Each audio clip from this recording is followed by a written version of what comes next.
ඔයාගේ අවුල් වෙලා තියෙන කර්ලි හෙයා එක ඉක්මනින්ම ලස්සනට කර්ල් සෙට් කරගන්නේ කොහොමද කියලා බලමුද?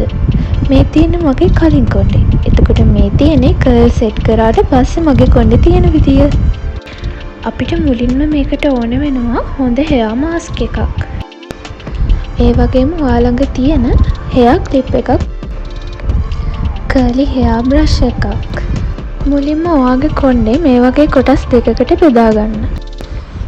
ඊට පස්සේ කොණ්ඩේ හොඳට තෙත් කරගන්න ඕන නිසා වෝටර් ස්ප්‍රේ කරන්න. මම යූස් කරන්නේ ගානිය බනානා හෙයා ෆුඩ් මාස්ක් එක. ඇත්තටම ළමයි මේක මාර සොඳයි, මට ඒක කන්න හිතෙනවා. දැන් ඔයාගේ වෙට් හෙයා එකට මේ හෙයා මාස්ක් එක හොඳට ඇප්ලයි කරගන්න.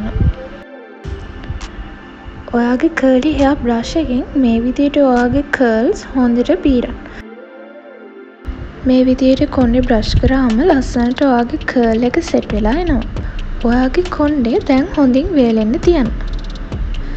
ඊට පස්සේ ඔයාට මෙන්න මේ වගේ ලස්සනට කර්ලි හෙයා එක සෙට් කරගන්න පුළුවන්. දිගටම මේ වගේ වීඩියෝස් බලන්න මගේ channel එක subscribe කරන්න.